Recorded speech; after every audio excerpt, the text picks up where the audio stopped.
नमस्कार दोस्तों, स्वागत है आपका आपके अपने यूट्यूब चैनल आर के वर्मा इलेक्ट्रिकल पर। तो दोस्तों, आज ही के दिन यानी 3 फरवरी 2021 को एक परीक्षा हुई है NFL या RCFL की जो परीक्षा हुई है उसमें कुछ जो प्रश्न हैं वो इस पर कराए हैं। तो चलिए फिर पूरा जान लेते हैं क्वेश्चन किस पर कराए हैं और कैसे कैसे क्वेश्चन पूछे गए हैं। तो चलिए फिर वीडियो को स्टार्ट करते हैं।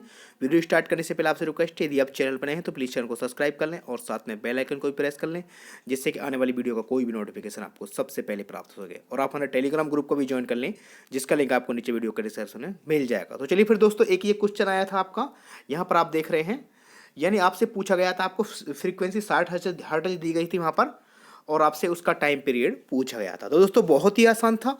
यदि आप परीक्षा में गए हैं तो आप कमेंट करके बता सकते हैं कि हाँ यही क्वेश्चन आए थे या नहीं आए थे। तो दोस्तों आपको निकालना था, यानी टाइम आपने जो देखा होगा इनमें जो संबंध होता है वो आप इस प्रकार देखते हैं, F जो होता है वो आपका 1/T, यानी टाइम पीरियड आपको इस प्रकार निकालना था। यानी आप इस प्रकार निकालते 1/60। तो जो भी उत्तर आपका आता था, पॉइंट वगैरह में जो भी कुछ आ रहा था, मिली सेकंड में आ रहा था, जो भी कुछ आ रहा था वो आपको इस प्रकार निकालना था। तो चलिए फिर अगले क्वेश्चन की ओर बढ़ते हैं और जानते हैं अगला क्वेश्चन किस प्रकार आया था। तो दोस्तों अगला क्वेश्चन जो इस प्रकार था, तो दोस्तों दूसरा क्वेश्चन इस प्रकार था, यानी आपको 4 पोल दिया गया था और 50 हर्ट्ज इसमें आपको स्पीड दिया गया था, सॉरी फ्रीक्वेंसी दिया गया था। तो आपको NS निकालना था। तो बहुत ही आसान था दोस्तों, आप इस प्रकार निकाल सकते थे। आपको NS आपका 120 गुणे F/P, इस प्रकार आप निकाल सकते थे। एक बार मैं फिर बता देता हूँ। तो लगभग आपका 120 120 इंटू F फ्रिक्वेंसी 50 आपको दी गई थी और 4 पोल आपको दिए गए थे। ये 30 बार आपका, यानी 1500 RPM उसकी NS स्पीड आंसर होना चाहिए था। अब दोस्तों आपने क्या टिक किया वो आप अपना खुद अंदाजा लगा सकते हैं। आगे चलते हैं, अगले क्वेश्चन की बात करते हैं दोस्तों।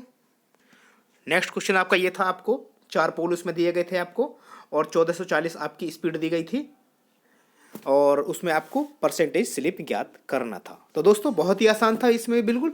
यदि आपको 4 पोल दिए तो जाहिर सी बात है आपकी जो स्पीड यानी तुल्यकालिक जो स्पीड होगी वो आपकी 1500 RPM के आसपास होगी, यानी करेक्ट आपकी 1500 RPM ही होगी। और इस प्रकार आप NS आप जो स्लिप निकाल सकते हैं, तो स्लिप इस प्रकार निकाल सकते हैं, परसेंटेज में आपका NS माइनस NR/NS, यानी मैं आपको निकाल के दिखाई देता हूं दोस्तों। 1500 माइनस 1440 उन्होंने रोटर की स्पीड दी गई है बटे आपका 1500, यानी लगभग आपकी 60/1500 इस प्रकार आप निकालेंगे। तो लगभग आपकी 0.4% के आसपास आपको स्लिप इसमें देखने को, यानी 4% के आसपास आपको स्लिप राइट आंसर आपका रहने वाला था। तो चलिए फिर अगले क्वेश्चन की बात करते हैं। यानी दोस्तों which material have positive temperature coefficient, यानी धनात्मक ताप गुणांक आपका कौन सा पदार्थ रखता है। यानी आपको देखने थे 4 ऑप्शन दिए गए थे आपको उसमें, तो आप बाकी उसमें आपको 3 जो ऑप्शन थे वो आपके नेगेटिव टेम्परेचर कोफिशिएंट वाले थे। तो उसमें एक ऑप्शन आपका पॉजिटिव टेम्परेचर कोफिशिएंट वाला था। जितने भी आपके चालक मटेरियल होते हैं वो आपके पॉजिटिव टेम्परेचर कोफिशिएंट वाले मैटर होते हैं। तो राइट आंसर आपको उसी में से चुनना था। आगे चलते हैं दोस्तों, नेक्स्ट क्वेश्चन की बात करते हैं। एक आपको ये दिया गया था, यानी आपको पावर आपको 100 वाट और आपका वोल्टेज आपको 220 दी गई थी, तो आपको करंट निकालना था। तो करंट बहुत ही आसान है दोस्तों, I=P/V आपको रख देना था, यानी आपको 100 और आपको 220, इस प्रकार इसका राइट आंसर आपको निकालना था। तो चलिए फिर अगले क्वेश्चन की बात करते हैं। Which lamp is use in stage decoration, यानी स्टेज डेकोरेशन के लिए आपकी कौन सी लैंप का प्रयोग किया जाता है। तो दोस्तों आपकी फ्लड लैंप जो होती है वो आपकी स्टेज डेकोरेशन के लिए प्रयोग में लाया जाता है।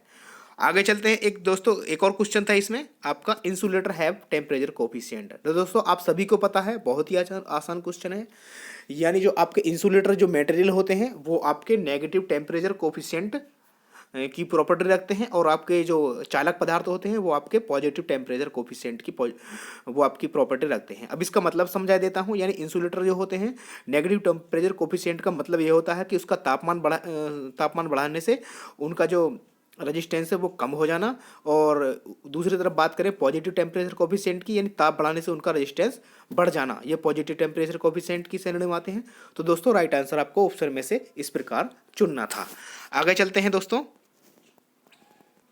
तो दोस्तों आपको 1.5 वोल्टेज दिया गया था ड्राई सेल का और 3 एम्पीयर इसमें शॉर्ट सर्किट करंट दी गई थी।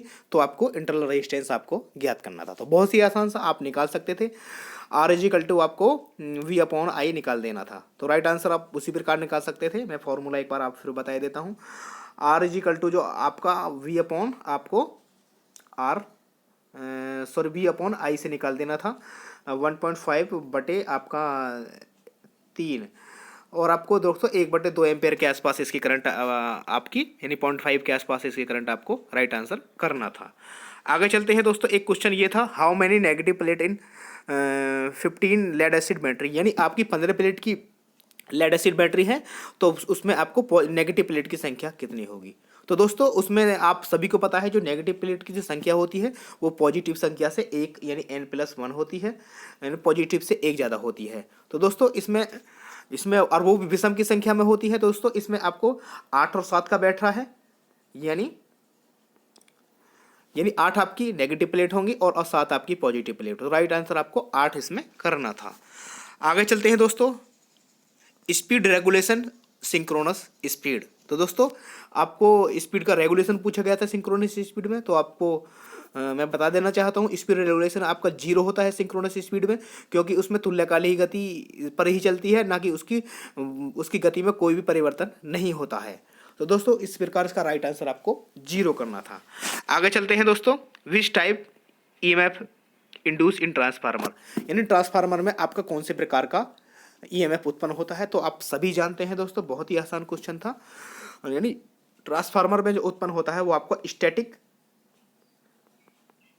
और आपका इसके विपरीत बात करें तो जनरेटर और अल्टरनेटर में आपका डायनेमिक ईएमएफ उत्पन्न होता है। तो राइट आंसर आपको उसी प्रकार ऑप्शन में देखना था। आगे चलते हैं दोस्तों। तो दोस्तों नेक्स्ट क्वेश्चन की बात करें तो नेक्स्ट क्वेश्चन आपसे पूछा गया था, यानी जो आपकी एसआई यूनिट जो होती है वो इलेक्ट्रिक करंट की, वो आपकी एम्पेयर इसमें होती है। तो राइट आंसर आपको एम्पेयर करना था।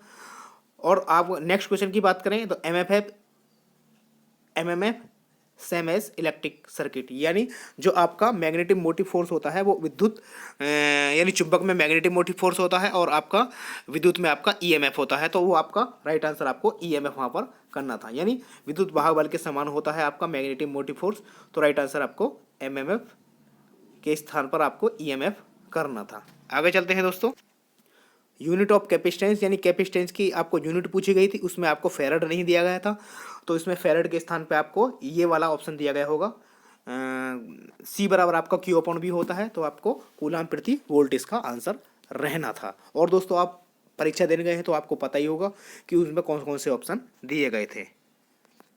एक क्वेश्चन ये भी आया था दोस्तों, यूनिट ऑफ इलेक्ट्रेस, यानी प्रतिष्ठंभ की जो आपकी इकाई क्या होती है।